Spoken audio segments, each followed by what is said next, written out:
Hi there and welcome back, my friends, to Torment Tides of Numenera. We're in Mazov's mere castle that he left behind, and we're in the endless battle, trying to storm the heavenly heaven's rejoinder,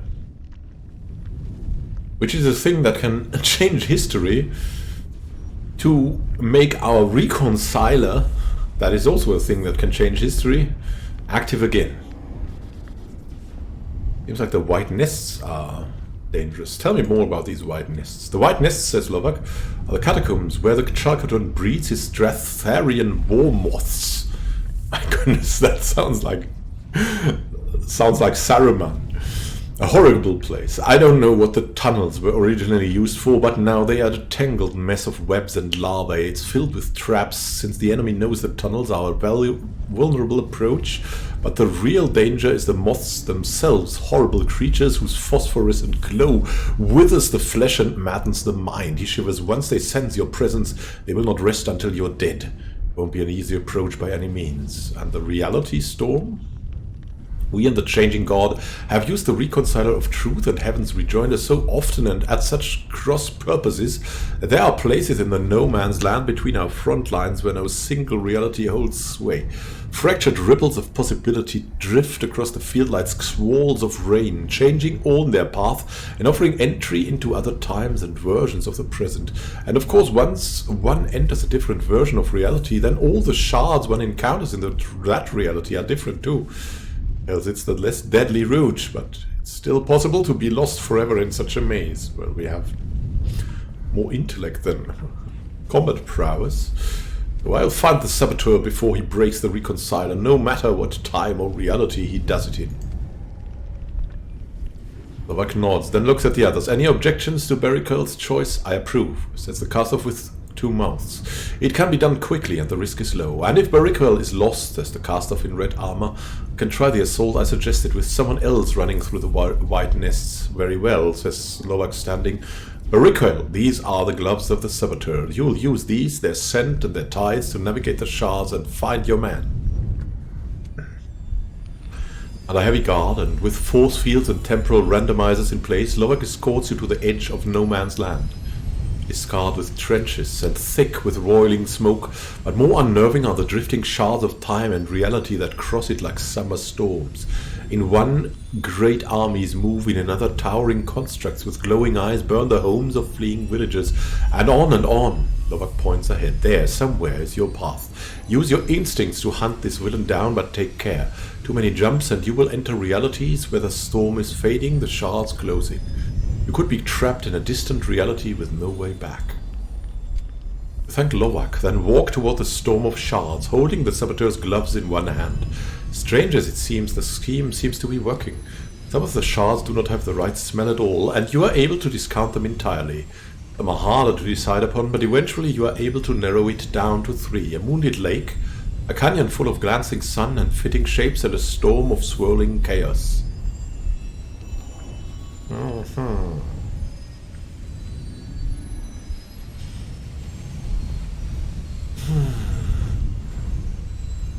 Moonlit lake, glancing sun and shapes, storm of swirling chaos.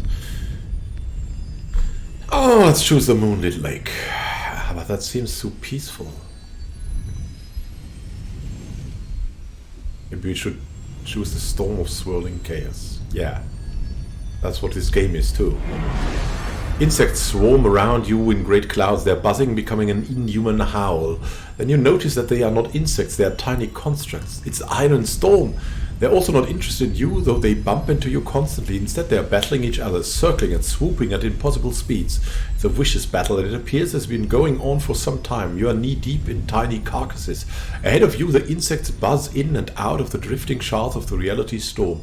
You hurry to it, but find only one matches the scent of the gloves, the one you just came from. You step back into the reality you know and face your choices again. Let's go to the moonlit lake. You're floating in a dark lake next to a large square raft. On it, kneeling in perfect rows, are 100 women. All bald, all with strange brass devices on their backs, and all praying. In unison they press their foreheads to the planks and their devices open. A vapor rises from them, then combines into a twisting white column which snakes toward the far side of the lake. Looking in that direction, you see another raft crowded with praying monks, also emitting a snaking vapor. In the middle of this strange conflict, the reality storm stirs the waters. You swim for it, but only the shard you left matches the scent of the gloves. You step back into the reality you know and face your choices again. Take a look where we are. This is your reality, yours at Barricades. And no man's land. It is scarred with trenches and thick with roiling smoke, drifting shards of time and reality cross it like summer storms. Okay, the sunny canyon. You stand at the edge of a sunlit canyon, watching an irreal battle between naked men and women strapped into wooden cloth glide wings. Half of the wings bear the colors of the changing god, the other half bear the first's. The flyers slash at each other with long razored poles, trying to tear fabric and flesh, and every now and then a wing goes spiraling down into the canyon. You see the shard storm swirling on a mesa in the middle of the canyon and race for the bridge that leads to it. 3 shards feel promising, a dense forest at night, rolling farmland in the setting sun, and a muddy battlefield in the rain.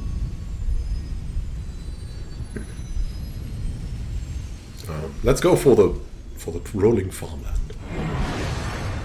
You step into a landscape of peaceful rolling hills dotted with sleepy farms and pastures. Farmers till the soil around looming red outcroppings that you at first take to be boulders, but then see are the rusting remains of towering constructs, now overgrown with saplings, shrubs and flowers. Children play on them, fighting with sticks and calling each other Chalcedon and Reckon. The hillside walled off, and until the shards of the reality storm still twist and mingle. You make your way to them by hedge road lanes, but only one matches the scent of the gloves, the one you just came from. You step back onto the lip of the sunlit canyon and face your choices again. Alright, choose the dark forest. In a dense forest, a company of tall, golden-skinned warriors in ceramic armor are making a last stand against a swarming horde of small blue-skinned barbarians in furs. Both sides are armed with swords and spears, and both have holy men who cast spells of fire and darkness at each other. Their colors are switched. The golden warriors fight under the banner of the changing god, the blue under that of the first. Through the trees you see the shifting shards of the reality storm, and you edge around the battle to them, but only one matches the scent of the gloves, the one you just came from. You step back onto the lip of the sunlit canyon and face your choices again. Hey, are we choosing randomly, or what is that? I mean, have we chosen everything wrong, or is it that you have to go through every reality? Well, we'll choose the muddy battlefield, of course, now. The muddy battlefield, battered with rain and littered with bodies and broken mantis war constructs, the Chalcedon stands with the rest of his command as Pei Reckon and her generals kneel before him, and she offers him her sword. All around this scene, the Chalcedon soldiers are leading away past surviving troops, both cast off and human. There aren't many left, most are dead on the field, and being picked over by murdered corpse thieves. Beyond them, you can just see the reality storm's shifting ripples. You hurry through the rain toward them, and as you get close, 3 of them seem better than the others. A glimmering swamp, a plain of giant bonfires, and a frantic battle. Yeah, let's go battle. From battlefield to battle. A chaotic battle churns around you. Soldiers in the colors of the changing god fight soldiers in the colors of the first, with sword, sonic lance, and slug spitter. The lancer falls dead before you, shot through the heart, and you stare as you see that she has your face. You look up to see who killed her and discover that her murderer also has your face. And she isn't the only one. Every single soldier on both sides of the battle looks exactly like you. You race toward the reality storm, fighting barricades from both sides as they try to kill you. Finally you reach it, but alarming you find there are fewer shards than in earlier realities, and Loak's warning comes back to you. You're making too many jumps. If you take too many more, you could wind up trapped in a distant reality. Whereas only the shard you left matches the scent of the gloves. You dive back into the muddy battlefield to try again. Muddy, maybe the swamp. It is night. You are hip deep in a stinking swamp, watching hideously mutated primitives flee through a maze of reeds and drooping trees as soldiers in the colors of the first stalk them, firing beam weapons. You back into the shadows as 2 of the soldiers pass your position, and you see that they are not human. Though they walk upright on their hind legs and have paws with opposable thumbs, they are Seski hounds, somehow evolved into a humanoid shape. As the hunt vanishes again into the night, you see the shimmer of reality's storm through the trees, but approaching it, you find the storm even weaker than before. You're running out of jumps. The next one could be your last. Still, 2 of the shards here seem more likely than the rest. 3 of the shards seem more likely than the rest. A gloomy battlefield? What? An area full of roaring crowds and a maze of grimy grey streets. Okay.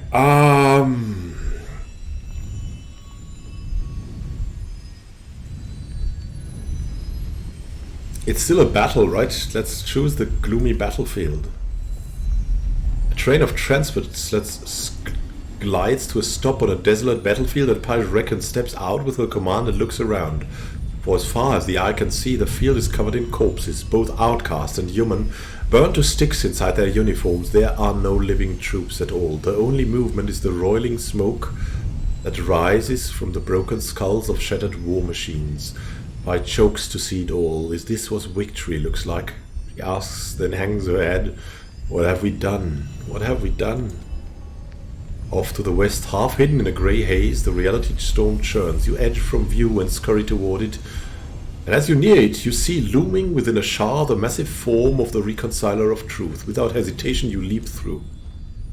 But we found it. Have we really found it on the last, or could we do it better?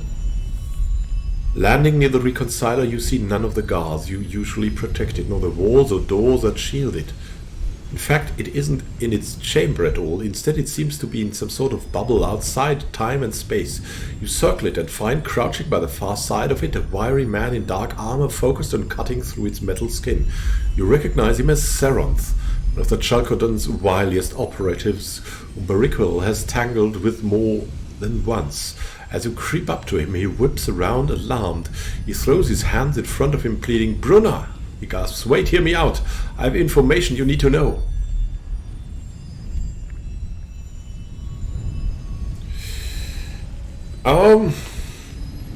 Medium weapons. Initiative. Oh my god, you can't trust Saranth.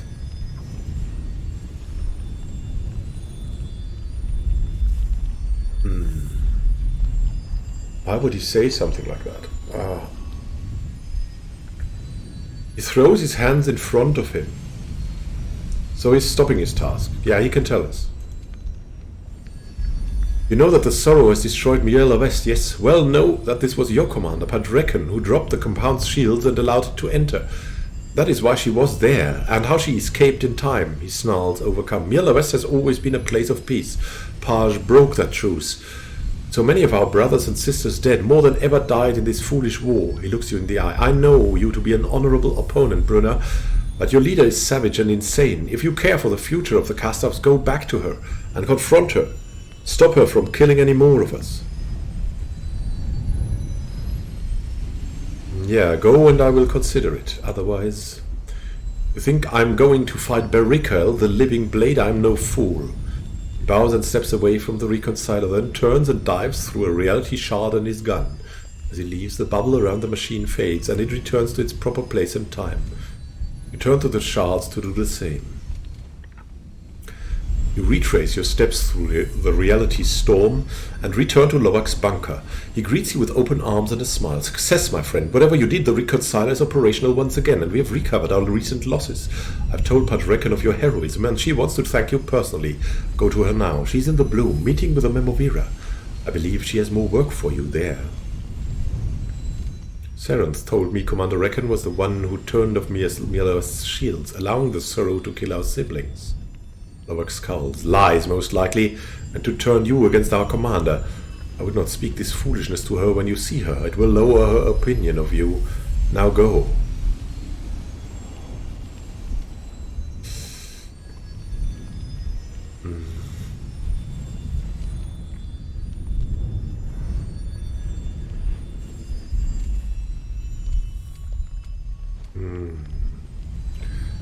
I don't wish to go. I want to continue to serve you.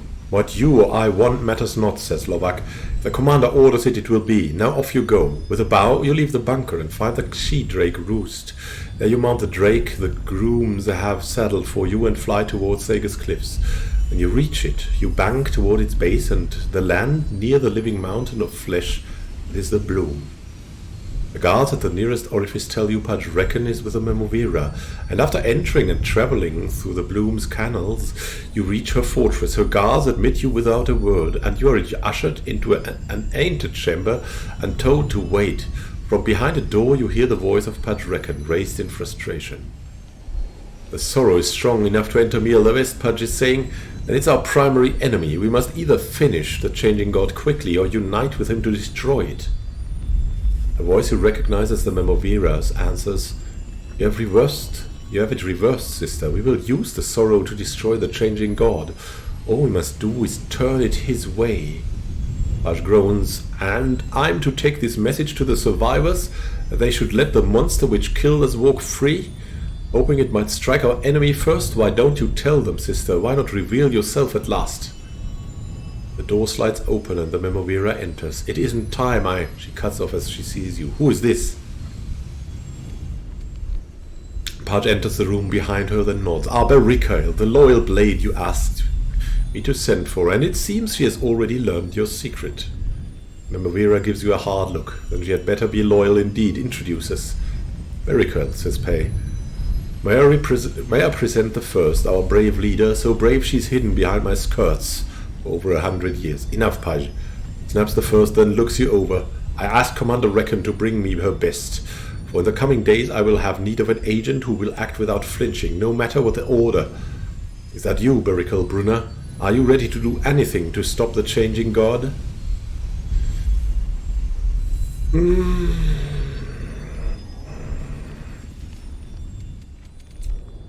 Seronth told me the sorrow did not break through Mieler's shields. He claimed the shields were lowered on purpose by you. Making a note. Ha, says Pudge. He lies. Maralel sent me to await the arrival of the changing god's last child. The sorrow did not attack the compound until I'd returned and reported. Pudge looks at the first, suspicion dawning. I told you the last child was in the compound, and then the sorrow attacked it. Sister, please tell me these two events are not related, please. The child had to be killed, says the first. I knew of no better way to do it. Pudge stares at her. You let them die, our siblings, our dearies? Not all, says the first. To save the vast majority of our siblings, I was forced to risk the deaths of the few at the compound. Wasted, sputters Pudge. The child escaped. It was worth the risk, says the first. Pudge buries her face in her hands. Perhaps, but... She looks up again. But you could have told me. You could have let me warn Adiri's, others loyal to us. I could not, says the first. Anyone you warn might have warned the child. It was impossible. Then you could have ordered me to bring Adiri's here, shouts Pi. I didn't have to know why. Any pretense would have done. Instead, you allowed Adiri's? Adiri's was a mother to us all, interrupts the first. Too kind-hearted by far for the coming conflict. Pudge stares again. You let her die, deliberately. First turns from Pudge. A leader's decisions are never easy. You should know that by now. She looks at you. So, Berikael, now you know all my secrets. Will you still serve? Will you see our war for survival to its conclusion? Or will you turn from the inevitable out of foolish sentiment? I am honored to be chosen, but my loyalty is to the commander I have known all these years. I will do as Pudge orders. First looks from you to Pudge and back, thinking, then I shall have to trust that Pudge remains loyal to me, won't I? She turns to Pudge. General, what are your orders for your blade? Pudge faces you, squaring her shoulders. Berikael, protect the first and follow her orders in all things. As of now, she is your commander, not I. As the first welcomes you, a force like a fist starts to wrench you back to your own body. The last thing you hear is your new commander saying, the last child is coming, Berikael. We must be prepared. What kind of a creepy vision was that? Well, we'll continue our explorations. All of this in the next episode. Thank you for watching and happy gaming to you. This is Immanuel signing out. See you soon, my friends. Have a great time until next time and happy gaming.